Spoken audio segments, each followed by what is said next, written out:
She says the real thing too is that she just didn't go for this idea that one man could satisfy her many, many needs. And not just in the bedroom. No, she had greater needs than that. She needed the artistic guy who could really, be in touch with his emotions and then bring it out in her as well. She needed the intellectual man who could sit there and talk about big ideas with her. She says, of course, she's going to need the funny guy because who's going to make her laugh? Artsy guys over here crying with her, intellectual guys over here arguing about the same topic over and over. Who's going to make her laugh? Neither one of those guys are going to cut it. Funny guy has got to show up. But then, of course, you got to have the roughneck bad boy. You always got to have the roughneck bad boy, somebody who's really going to get your blood going. But of course, he still might not be able to bring it in the bed. So then you got to have the in the bed guy. All right. She has what she called the Frankenstein approach to making a boyfriend.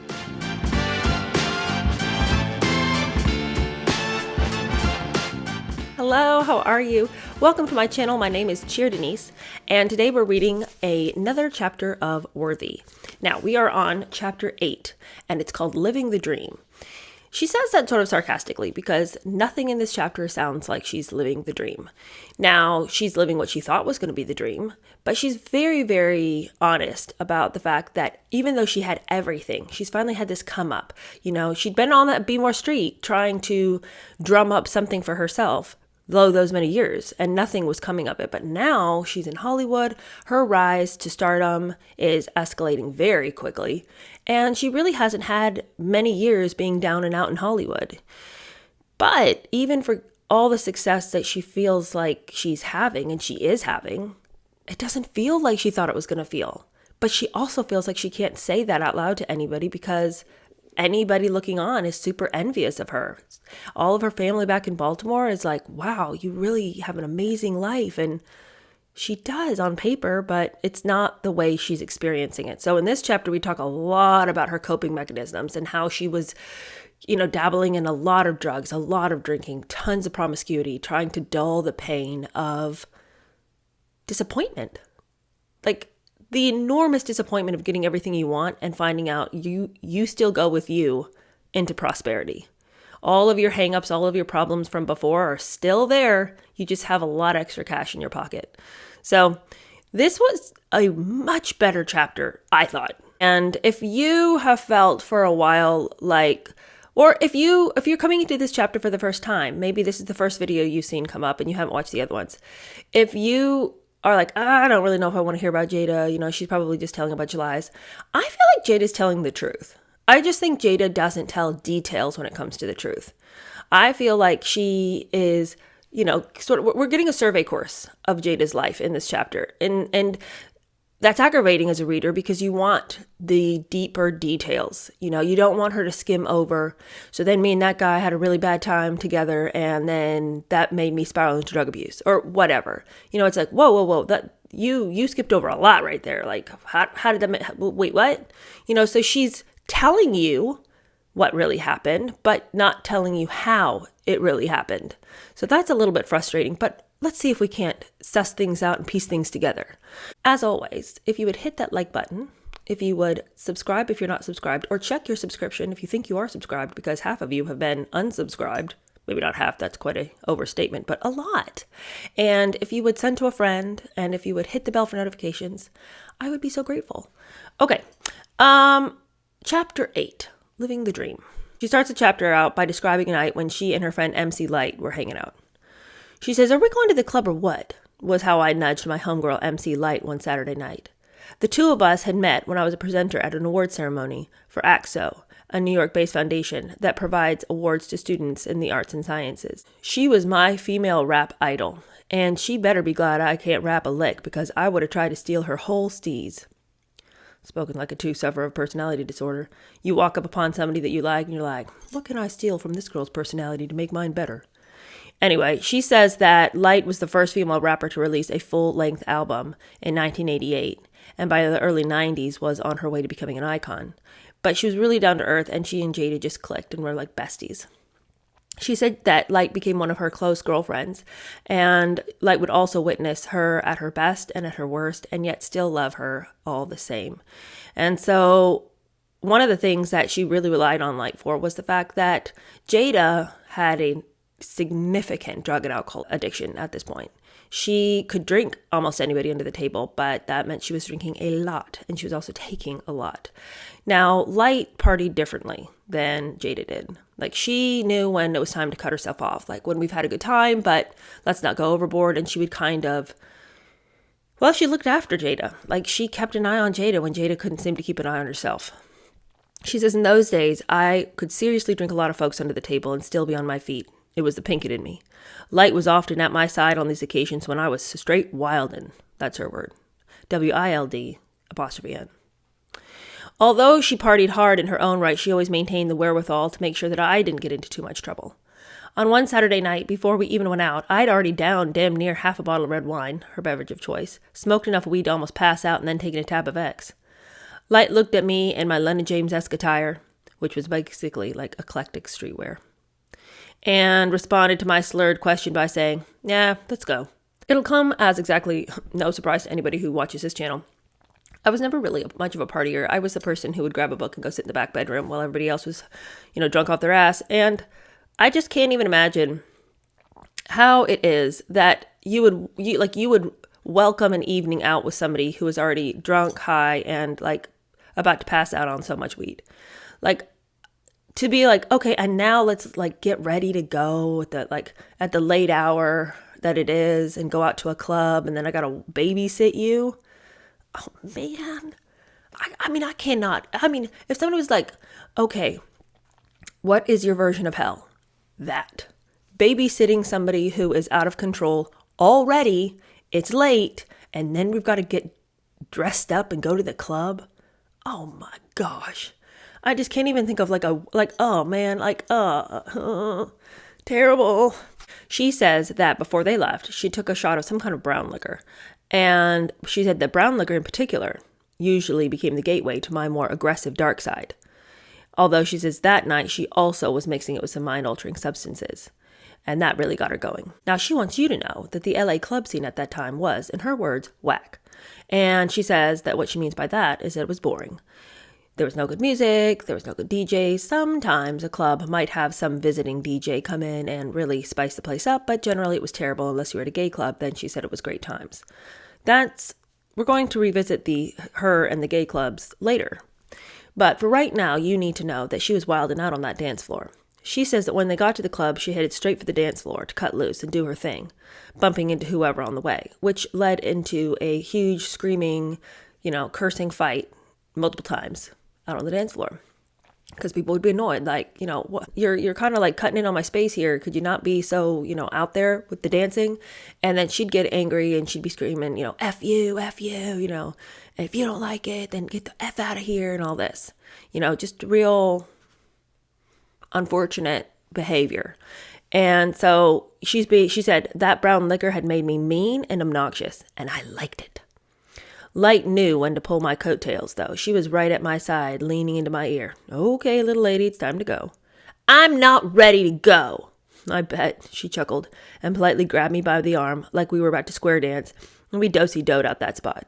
I was just warming up, but oh well. Lyte poured me into the car with another friend of ours and took me home. All the way to my place, I continued talking shit, laughing, joking, just being the usual raucous mess that I am when I get effed up. Lyte got me into my house and up the stairs, where she made sure I was okay. She never felt the need to give me a lecture. Instead, she was best at holding space, and I could tell what she was thinking through her silence. How she listened, offered looks that conveyed subtle approval or subtle disapproval. That quiet way of keeping me grounded has always been far more potent an influence than a talking to. And it's very mature of Lyte to just, she didn't have to say a whole lot. Jada knew how she felt about it. But I also think it's just incredibly selfish for Jay to always be like, I can be as wild as I want to be because, Mama MC Lyte will come and take care of me. It's like, that's not MC Lyte's job to take care of you and always make sure you get back in the cab okay, and always make sure you get upstairs okay, and always make sure that, you're not going to die in a pool of your own vomit. There were times when her looks could speak volumes. Hey, we can have a good time. But why do we have to be so reckless? At this point, not only did I not have the answer, but I couldn't see how my excessive, destructive behavior was a red flag. There was a void inside me that I just couldn't fill, but also refused to acknowledge. Why would I? I was supposed to be happy, and people who achieve what I had in a very short amount of time are supposed to be happy people. I was reminded of that on a daily basis in the city that offers you, with hard work, a happily ever after. So just as we're starting to get into some, interesting stuff, here she is, tells us about this night in which she's just medicating her sorrow with drugs and alcohol, going out partying, getting into fights, just being a hot mess. And admittedly so. She says she was. Just as we're getting into that, and you're like, tell me more about that.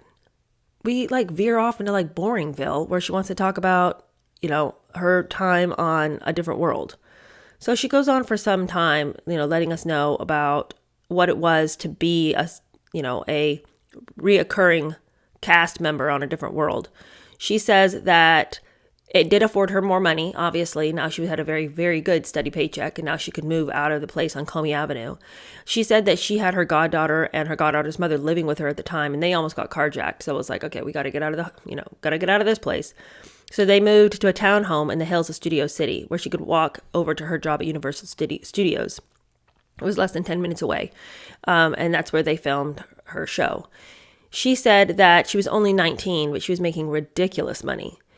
But rather than spend it all on lavish decor, cars, and jewelry, I kept my life in my new place simple and modest. Old habits like being on the low don't die easy. The rent was reasonable for the size of a 3-bedroom, 2-story townhome with a garage and a 2-car carport, not to mention a large back patio and a spacious backyard. She said that one of her favorite features of the house was that there was not one but 2 fireplaces, and one of which was in her bedroom. And she was just like that just tipped her over, because if there was anything she'd ever wanted as a child was a fireplace in her bedroom, which here, yes. You really are living the dream if you have a fireplace in your own bedroom. She says that she loved to be able to have her friends over to her new place, and she had decorated it tastefully, and she was just really proud to have fun. And Pac and Mia and Keisha, all her old friends from Baltimore, to see her at her new place. But there was a downside, because every single friend of hers told her that they could not stay with her because her house was haunted. And she says every friend who came to visit was happy for me and made sure to claim their guest room, but the only issue for my friends was that the place was haunted.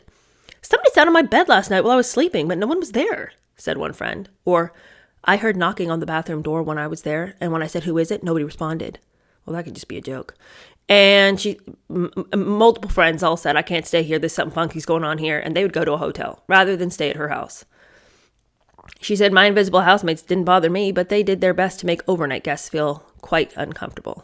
We've all heard the rumors about Jada and that she's a witchy woman.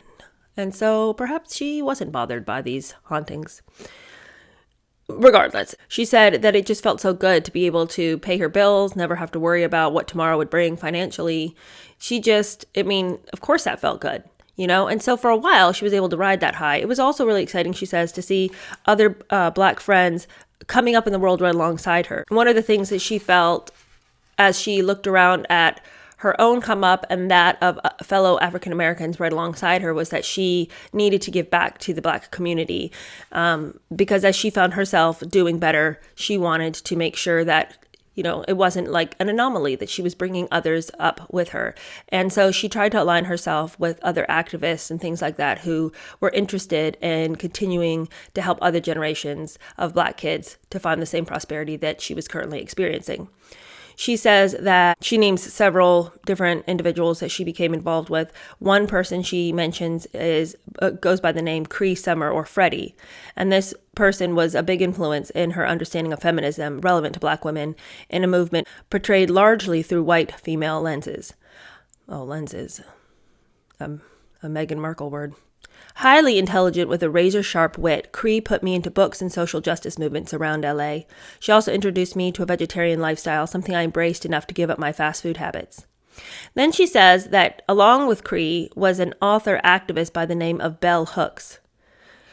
I had not heard of Bell Hooks, but you should know as a listener, in case you too are not familiar with Bell Hooks, that she goes by lowercase b in the name Bell, lowercase h in the last name Hooks. I find the pretense of deciding that everyone must spell your name with irregular capitalization to be so wildly obnoxious. I hardly care what she was up to.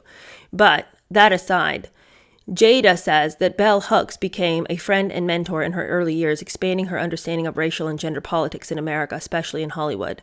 Funny, sweet, sharp, Bell, again, lowercase b, was a provocative thinker, writer, constantly reminding Jada that success had to be used to help the greater good. And then she said, she tells some more about some other Black activists, that she became in league with one individual by the name of Daryl M. Bell. He did not feel the need to put a lowercase b. We have a regular capitalization for Mr. Bell. Daryl and she went on to be nominated for the NAACP Image Award for their focus on youth empowerment. And she says that she returned to Baltimore many times to give different talks at schools. And she says in her early efforts, she helped build libraries for underprivileged schools in Baltimore and Los Angeles. And she says that though she had by no means been an academic star growing up, she realized that books had given her a lasting lifeline, and she wanted to be able to give back to her community. Okay. Now that she's let us all know she's a good person, let's get back to the story that I was like, how come I've never heard this before? She wants to let you know that Cesar Millan, the dog whisperer, has success in this country largely due to her influence. Did you know that? My, the revelations.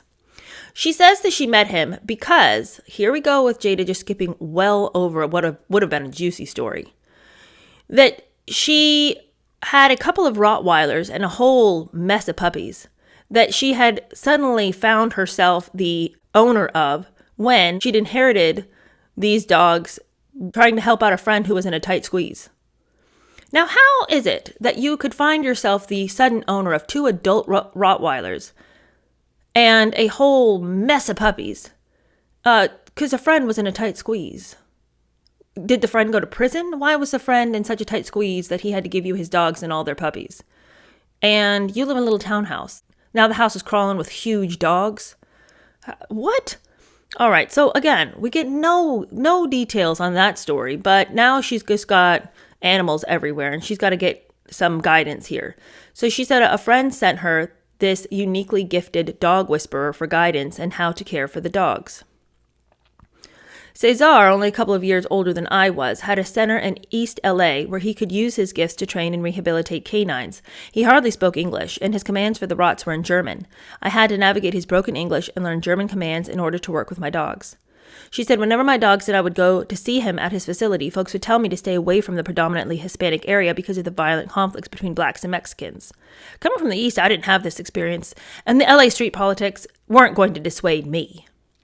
We'll keep on with the story about Cesar, but can I just say that don't you think it's wildly hypocritical that she feels like she can just navigate the Mexican neighborhood and no one's going to tell her boo? But when John also was like, hey, I can go into your Baltimore streets and it's not that big of a deal and I can go and pick you up or drop your friends off or whatever, and it shouldn't be that big of a deal. And she's like, please, you naive white boy, you can't come into my neighborhood. I can go wherever I want to go, but you need to know where the doors are and where the walls are up for you because you're white. But then she feels like, the politics of the Mexican black situation in LA shouldn't affect her because she just says they don't. That's hypocritical and weird. Anyway, back to the story of Cesar Millan and how you know about him thanks to Jada Pinkett Smith. She says that Cesar Millan, long before he was a household name, often talked to me about his dreams of sharing his knowledge with the masses, opening a bigger facility where people from all over the world could bring their dogs to be trained and eventually become an author and television star. She said to him, that's awesome, but you're going to need to learn some English because people can't understand you. And so he was like, yes, that is true. I do need to learn English. And so she said, how about I pay for a tutor for a whole year? As luck would have it, my former assistant was once an English teacher in Kuwait. The two got to work right away, and Cesar proved to be as determined a student as he was a teacher. So as her trajectory is moving upwards and onwards, so is he, because as she would like to remind us, iron sharpens iron. She said she had admired Cesar's hustle, and in moments of self-doubt, his drive sparked hers and helped her to keep her dreams going, even when she didn't feel like it. Man, what a meeting that I knew nothing of. Did you? What news? Now she wants to talk to us about her mentality towards men and her promiscuity. She says that her mentality was thus. If you work hard, then you get to play as hard as you want. Play hard was my real deal mantra. And it wasn't just drinking and getting effed up. It was also men. The dudes were abundant everywhere. I was young, uninhibited, and bold. And because of my success, having a lot of eyes on me, I felt entitled to reap the benefits. She said that, why would I give up this state of freedom and exploration and fun in the golden hour of her youth by being tied down to some man who just wanted to use her, Please, she was going to go out and sow her wild oats because it was owed to her. She says the real thing, too, is she just didn't go for this idea that one man could, satisfy her many, many needs. And not just in the bedroom. No, she had greater needs than that. She needed the artistic guy who could really, be in touch with his emotions and then bring it out in her as well. She needed the intellectual man who could sit there and talk about big ideas with her. She seems, however, to have only had one big idea that she loved to talk about, and that was how Black women were not respected as Black men were in their own community. She talks about that again this chapter, and we've heard her talking about that before, but she needs to make sure she can find an intellectual who can also, sit down with her and really discuss that in all its minutia. She says, of course, she's going to need the funny guy because who's going to make her laugh? Well, artsy guys over here crying with her, intellectual guys over here arguing about the same topic over and over. Who's going to make her laugh? Neither one of those guys are going to cut it. Funny guy has got to show up. But then, of course, you got to have the roughneck bad boy. You always got to have the roughneck bad boy, somebody who's really going to get your blood going. But of course, he still might not be able to bring it in the bed. So then you got to have the in the bed guy. All right. She has what she called the Frankenstein approach to making a boyfriend. So all these guys, she's seen tons of guys at once. And she said, was it unusual for me to come from a dinner date with one dude and sitting in my lonely silence, pick up the phone and make a call? No. Which I think is just wildly selfish because she would call these guys at 2 o'clock in the morning. She had a great time with artsy fartsy and funny haha, but they weren't going to cut it when she needed to get in the bed. So at 2 o'clock in the morning after the dinner date is over, she's calling up Mr. in the bed guy. And, he'd pick up the phone and he'd be like, hey, what's going on? And she's like, what are you doing? And he'd be like, I'm sleeping. It's 2 a.m. And she's like, you want some company? And he'd be like, you can't keep calling me wanting to come over here late at night. You need to call me so we go to the movies or something. I mean, oh my God, do you know what time it is? And then she'd be like, are you kidding me? Please. All right, fine then. We can go to the movies. But is it still okay if I come over? Because I kind of need to. I got needs. And, so he'd be like, fine, whatever, come on. Which I just find this entire thing so horribly embarrassing because it's so exceedingly selfish. How in the world are you going to wake people up in the dead of night just because you need to get yours?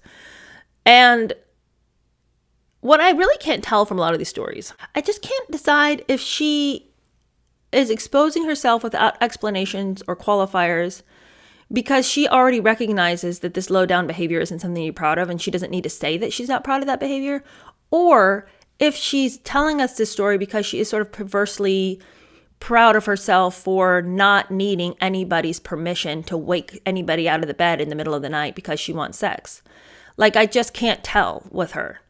Anyway, she says that it became clear that even though she wasn't into commitment, as soon as she said that to all of these different guys, they would suddenly want to tie her down. In her mind, guys don't want a relationship. Guys just want to use you.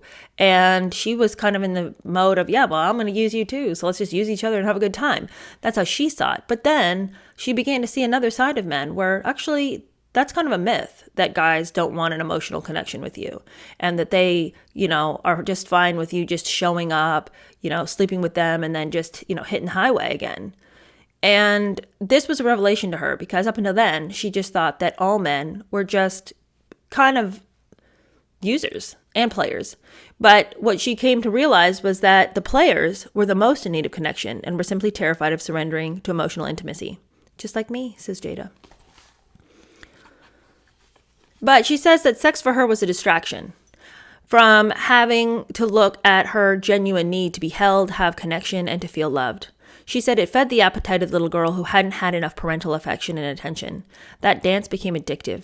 The feeling of entitlement that I should feel good all the time was a setup because it could never be satisfied. Gimme, gimme, gimme, more makes you greedy, and it confuses what it is that you really want, which is just shocking clarity from Jada. I mean, that is just so honest. And so, yeah, maybe my previous statement was untrue. Maybe she really does realize that this behavior was wild. What's interesting to me is I think she knows the behavior is strange. I don't think she doesn't apologize though for it. She's like, yeah. I mean, I was super greedy. I just wanted sex all the time. I didn't really want to have to give anything of myself. She acknowledges that, but it's like she never makes the final connection of what should I have done instead? Anyway, she says that she says she doesn't feel like there's enough conversation going on in the collective about the fact that addictions don't just come as drug and alcohol addictions, but that the addictions of the heart, the need for love, and the finding it in lustful connections is a real addiction of its own. I'm like, Jada, have you not been listening to the collective conversation? I think that that's what everybody is talking about all the time, it feels like. But anyway, maybe she's listening to different conversations than I am. She says she now would like to address the situation about is she or is she not gay. We're going to hit the high notes once again in her sexual history, because again, this is just a survey course. She didn't really write this book to be revelatory. She's just telling you all the high points so you can still think the best of her.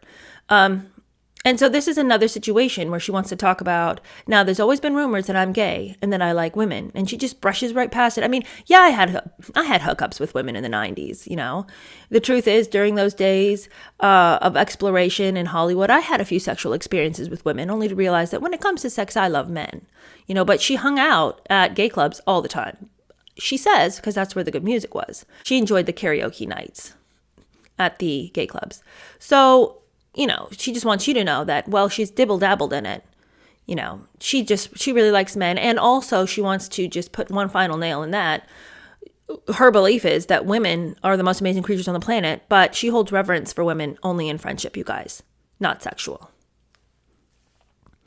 Okay. I mean, it just feels like, you get this sense a lot when you read celebrity memoirs that they want to make sure that they've settled certain rumors that have sort of haunted them, or they just want to make sure that they get the final say in it.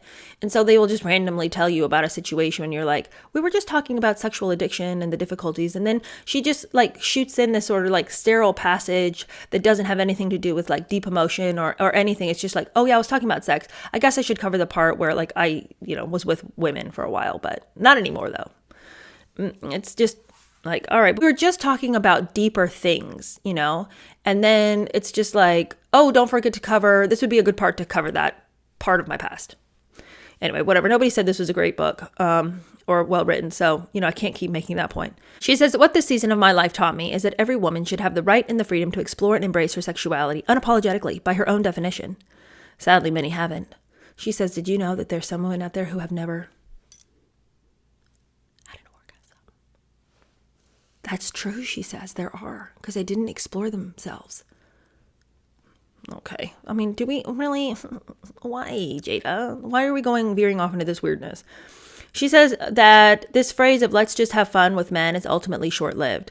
And she liked the excitement, but it was just a temporary high. Eventually, the addictive chase got to me. Now, I never considered myself an addict of any kind. But of course, she says that's just classic denial. She was addicted to all sorts of things. But what she was really addicted to was trying to deaden the terrible pain in her heart. Now, we skip on over to another reoccurring experience in her life, and that is the experience of Tupac, who came into her life often because both of them were having their meteoric rise at the same time. Perhaps his more than hers. But he says that he was concerned about her lifestyle and her sort of bed hopping.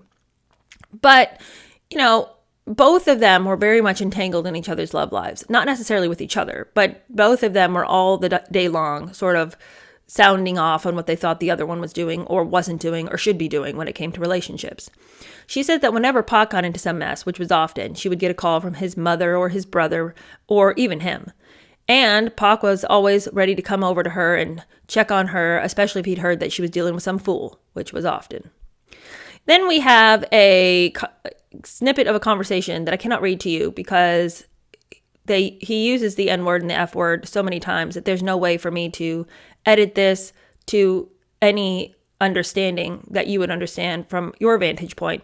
Suffices to say, they'd get off the phone with each other after really sort of laying it out for both of each other about what they should and shouldn't be doing, calling each other out. And, that would be that. But of course, they still loved each other. They were still the best of friends. She says that ironically, Pac was always falling in love with somebody. Although she never complained because even though he wanted to come and rag on her day in and day out, she wasn't going to give him any trouble for the love life that he wanted to lead. She says that as long as he was happy, she was happy. What a good friend. But she said that just because she was supportive of his relationships, she was not supportive of his view of women. He had this idea that women came in two categories, the good girls and then the bad girls. And the bad girls you could treat however you wanted to because they were just bitches and hoes.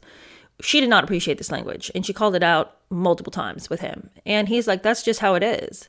You know, if a girl respects herself, then I'll respect her. But if she didn't respect herself, then why should I have to respect her? Wow, Tupac. A pretty damning bit of immaturity there. She says that would lead into them arguing about the way women were described in rap music. She had a big problem with this.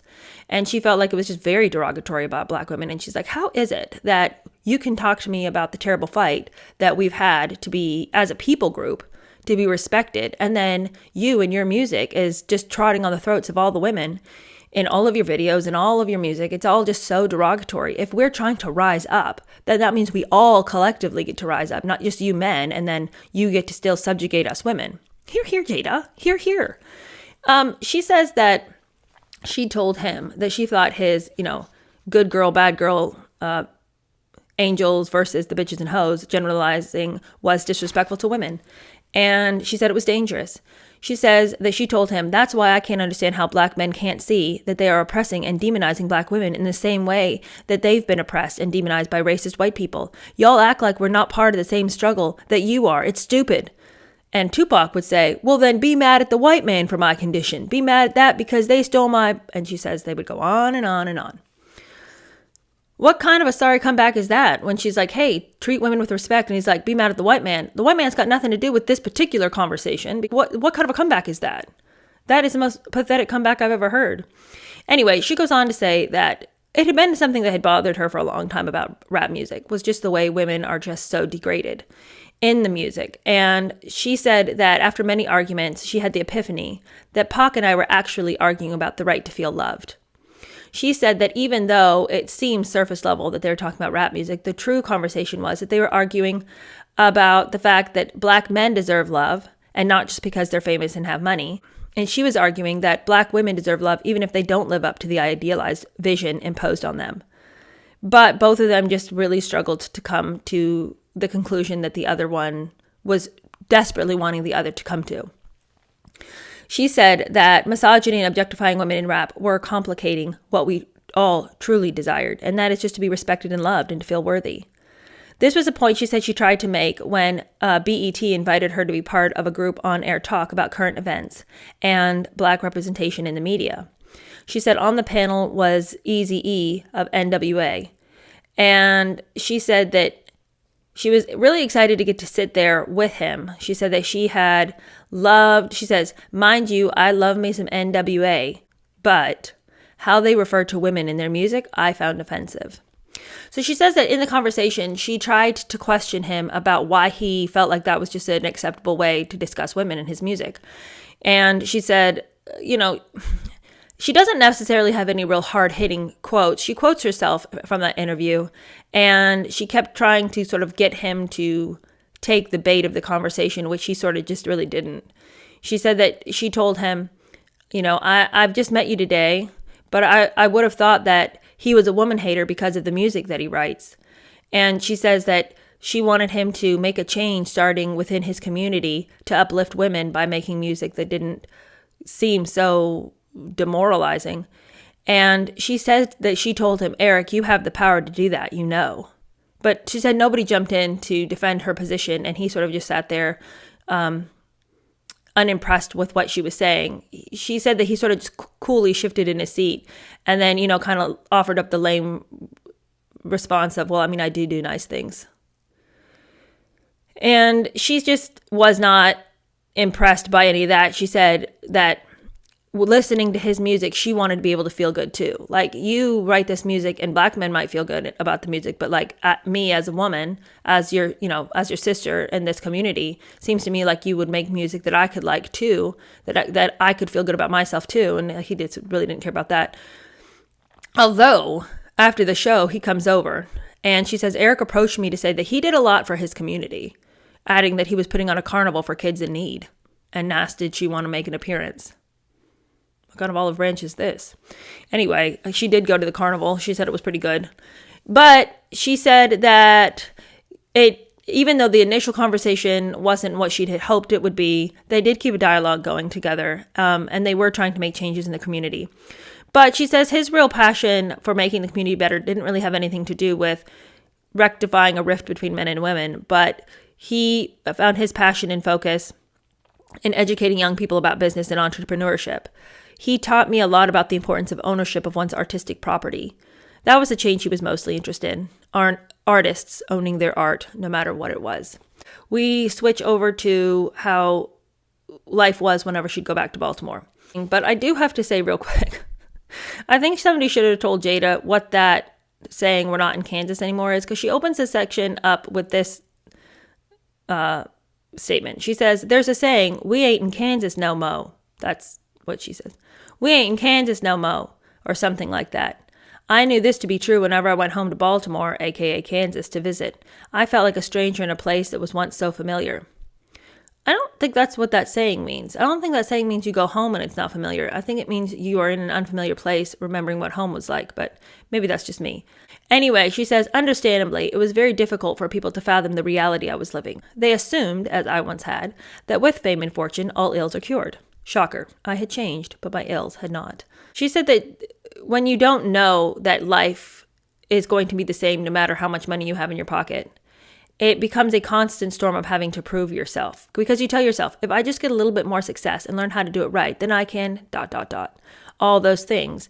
That if we get more, if we fix our flaws, if we look cuter, if we lose weight, if we get a nose job, if we buy a new car, if we have a new relationship, or a few of them, we'll be good. It's just success and peace and internal calm is just around the corner. I just haven't fixed that one tiny thing yet. But for that one thing, I could be living with all kinds of joy. She says, I dared admit that I was still searching and struggling to find authentic happiness in the Hollywood glitz and glamour. It came off as ungrateful and spoiled. I couldn't tell if something was wrong or if I was actually ungrateful, and it was confusing. Man, what a statement. I can completely see how confusing this would be if you thought that life would be better on the other side and you get there and it's not. It's like, am I just a brat? Why is this so not okay? Like, why am I struggling so significantly with this?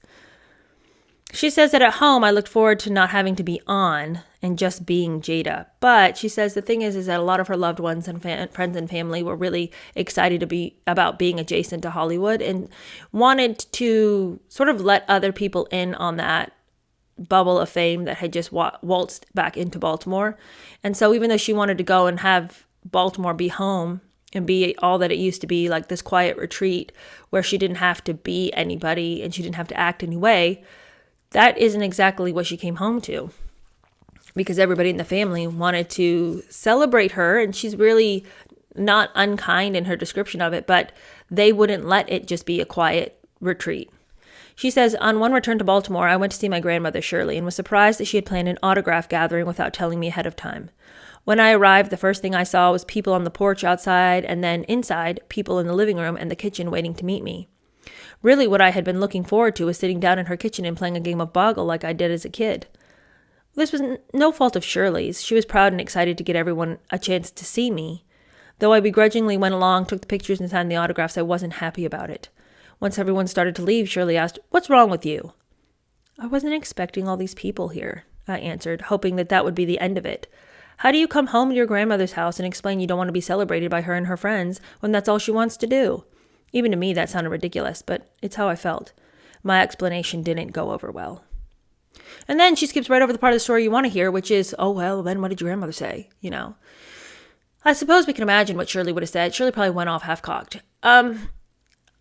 I think Jada is exceedingly generous in her statements about this. I think that was wildly rude of her grandmother to be like, you know, invite all these people to the house to see Jada without telling Jada that she was doing that. I mean, why would Jada want to visit with all these people? Why would she even care to see any of those people? She came to see her grandmother, you know, and it just feels like the grandmother wanted to brag about who her granddaughter is.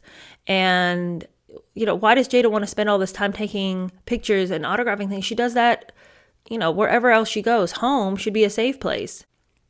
Anyway, she said that she got into the habit of, if she was recognized in public, just saying, oh, I look like that person, but that's not actually who I am.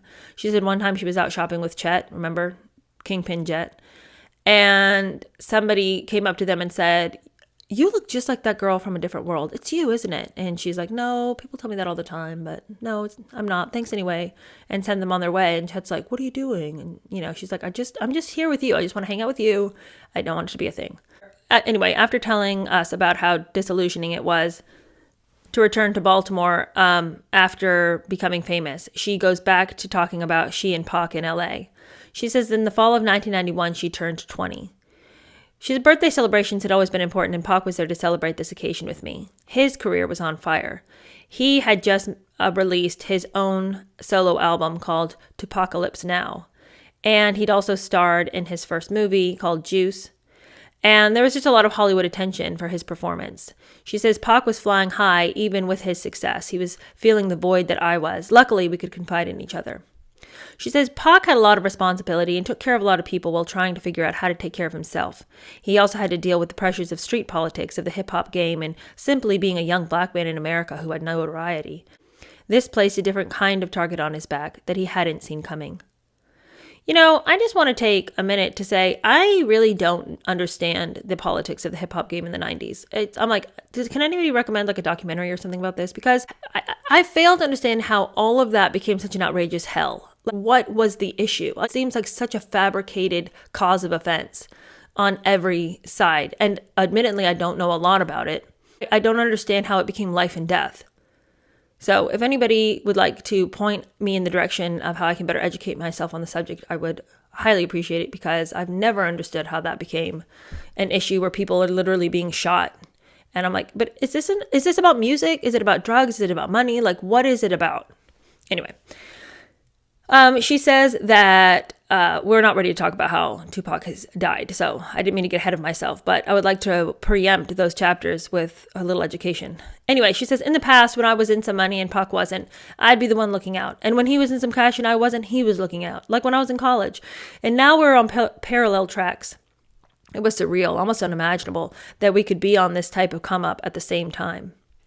She said that as flawed as the dream was at times, sharing the rise was the most beautiful, unexpected part. We had each other while we were stumbling too, attempting to learn how to manage this new influx of money and status that is always accompanied by higher expenses and more pressure to take on financial responsibilities for our immediate families and extended families and friends, and every other demand of being the it commodity. Nobody prepares you, especially when you're 19 and 20 years old. You don't know who to trust. Man, can you imagine having that much success and that much money in your pocket and you're 19 years old? Like, quite frankly, how did any of these people manage to survive? I mean, I suppose Tupac didn't. But, like, Jada, how is she the age that she is? I can't believe she didn't run herself straight into the ground. Anyway, she says that one difference about the way they existed in the world was that Tupac was always welcome wherever she was. He came to see her performances. He came to sit in the audience, all of these things. He was always invited into her sphere. He would not let her into his. He always said, no, you need to not come here. And she said, if I suggested that I wanted to see him perform, he adamantly refused. He'd show up wherever I was, no problem, but he tried to keep me from his world and all that came with it. Unexpected shit was always popping off with him that he could not always control. Looking back, I can see he wanted to keep me safe. Yeah, but why was it? Why was it always popping off? That's what I don't understand. Why was this such an unstable existence that he had decided to join and become a part of?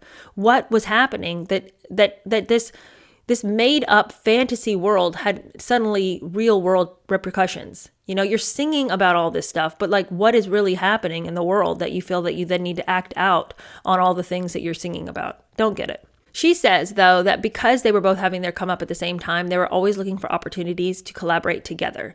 She says that Pac made the first move when he asked her to be part of his video for his single Brenda's Got a Baby, based on the true story of a 12-year-old girl who got pregnant and had to turn to the streets to survive and support her child.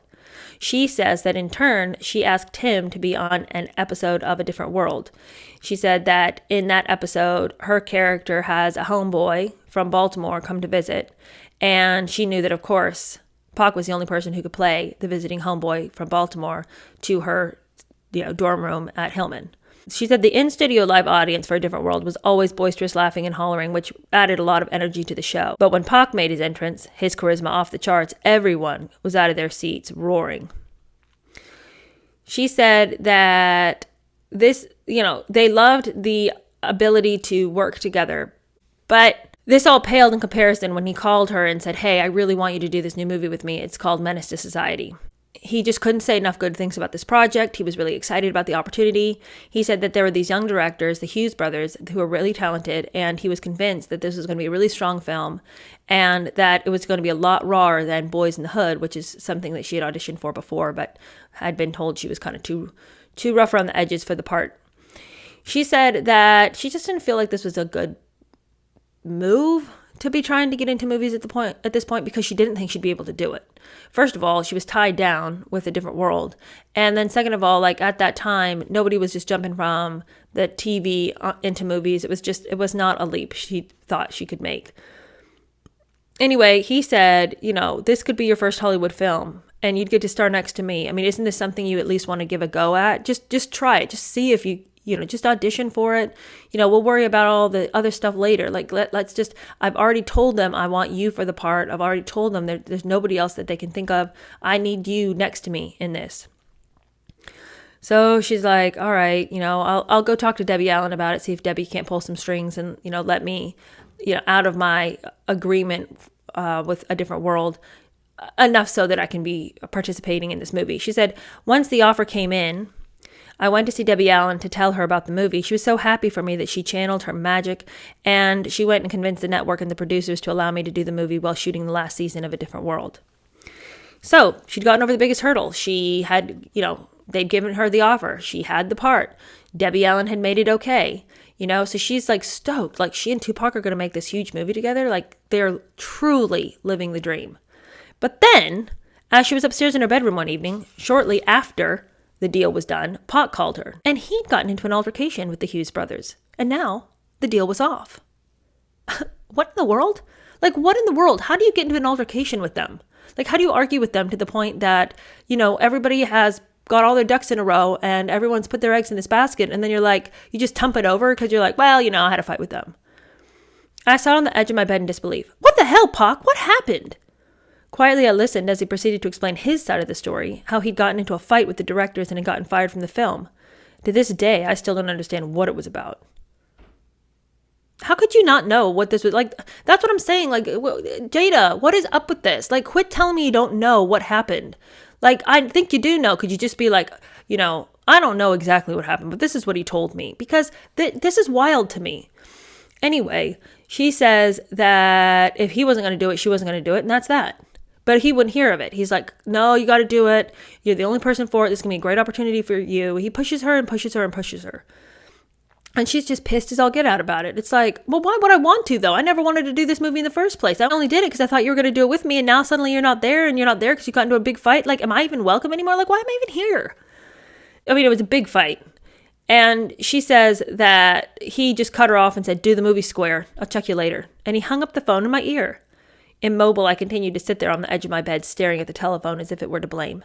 The dream of the two of us together in my first movie was shattered. He was the only reason I wanted to do Menace to Society.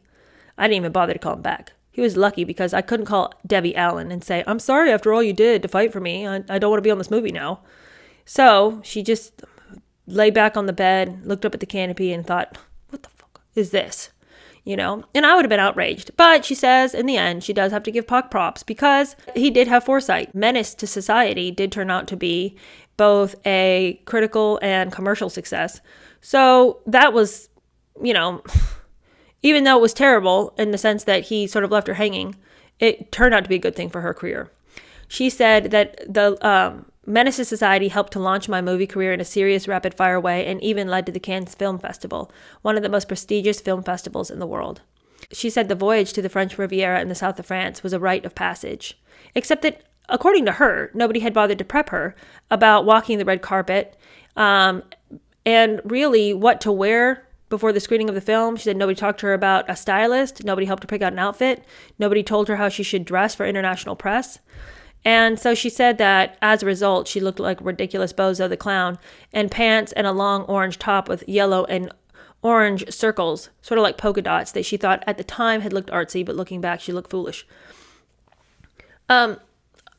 We do live in a time that is so stylized. Like even people who are nobodies have a stylist now. If they're going to have any sort of public appearance. I don't blame her that in the 90s, nobody was talking to her about how she should walk that red carpet and how she should look. I don't think she should judge young 19-year-old self for not knowing. And it doesn't necessarily surprise me that nobody took her aside and said, hey, you should do this. Because I don't know how many people were actually being styled. And I think, even currently you hear actresses who are like, yeah, when I first came in, I just I look so foolish because I didn't know how to dress myself and I didn't know I was supposed to have somebody dress me. So anyway, sort of funny that she called herself Bozo the Clown. But regardless, Bozo the Clown or not, it was a critical and commercial success, and being a part of it was a real blessing, she says. She said that she always gives Pac the credit for how her movie career started. He was never patting himself on the back, she wants you to know, but he did enjoy seeing her success. And she said, I'd grab any chance to acknowledge his role in the start of my movie career, although he didn't feel the need to be thanked. He would say more times than I could count, you looked out for me when you didn't have to. I'm always going to love you. With all my heart, always. She says he was a constant in my life. Whenever I called, he was coming, no matter what. And that's how she ends that chapter. Now, the next chapter, we talk about her mental breakdown. So stay tuned for that. That'll be later this week. But, I thought that was a much more insightful chapter. My hour here is up, so I must go. But I will see you later this week. And then again, of course, on Sunday with another episode of Trader King, my dear friends. Hey, if you aren't watching Trader King, if you think, oh, Trader King wouldn't be my thing, I actually just want to hear, this little gossipy book about Worthy.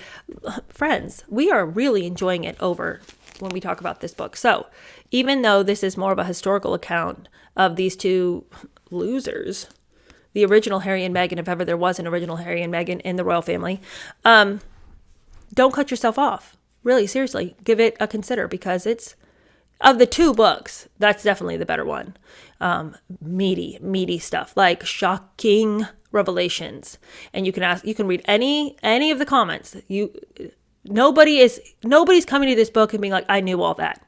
We're collectively astounded. So if you're new to the channel and you're enjoying Jada, head on over to Trader King as well, because, my friends, juicy goodness.